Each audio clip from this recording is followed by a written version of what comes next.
கர்த்தருடைய பரிசுத்த நாமத்திற்கு மகிமை உண்டாவதாக. இன்னொரு நாளை கூட தேவன் கூட்டி கொடுத்த கிருபைக்காக கொடான கொடி நன்றி. பல மாதங்களுக்கு அப்புறம் உங்களெல்லாம் சந்திப்பது மிக மகிழ்ச்சியாக இருக்கிறது.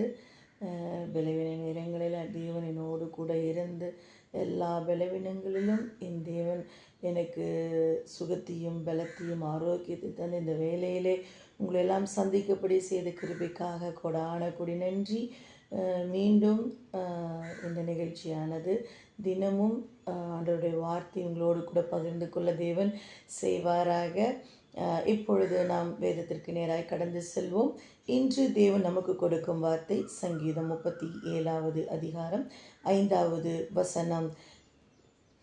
உன் வழியை கர்த்தருக்கு ஒப்புவித்து அவர் மேல் நம்பிக்கையாயிரு.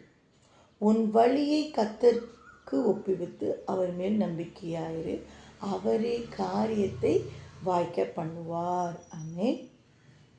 உன் வழியை கர்த்தருக்கு ஒப்புவித்து, உன் வழியை கர்த்தருக்கு ஒப்புவித்து அவர் மேல் நம்பிக்கையாயிரு, அவரே காரியத்தை வாய்க்க பண்ணுகிறவராய் இருக்கிறார். நம்மளுடைய வழி இன்னது என்று அவருக்கு நன்றாய் தெரியும். ஆனால் எல்லாவற்றையும் நம்முடைய வாயிலிருந்து அறிக்கை செய்யணும்னு ஆண்டவர் விரும்புகிறவராய் இருக்கிறார். நமக்கு பசிக்குன்னு அவருக்கு தெரியும், நம்முடைய தேவைகள் இன்னதென்று அவருக்கு தெரியும். எல்லாவற்றையும் அறிந்த தேவன் நம்மளுடைய ஆண்டவராகிய இயேசு கிறிஸ்து. அப்போது எல்லாவற்றையும் அறிந்த தேவன் நம்மளுடைய வாயிலிருந்து நம்மளுடைய செயல்களை அவர் விரும்புகிறவராய் இருக்கிறார். நம்ம முதல்ல ஆண்டவரே எனக்கு இது தேவையாக இருக்குது, அப்போ இந்த காரியங்களை நம்மிடத்தில் ஒப்படைக்கிறேன். அவர் மனுஷங்கிடத்துல சொல்வதை காட்டிலும் தன்னுடைய பிள்ளை நாம் அவரிடத்துல சொல்வதை அதிகமாக விரும்புகிற தேவனாயிருக்கிறார். கேட்பதை கொடுக்கிற தேவனாயிருக்கிறார். கேட்காமையே கொடுக்கிற தேவன் தான், ஆனால் கேட்டு கொடுக்கிற தேவனாயிருக்கிறார். கேட்டு பெற்றுக்கொள்ளும் போது இன்னும் அதிகமான ஆசீர்வாதத்தை நாம் அடைய முடியும்.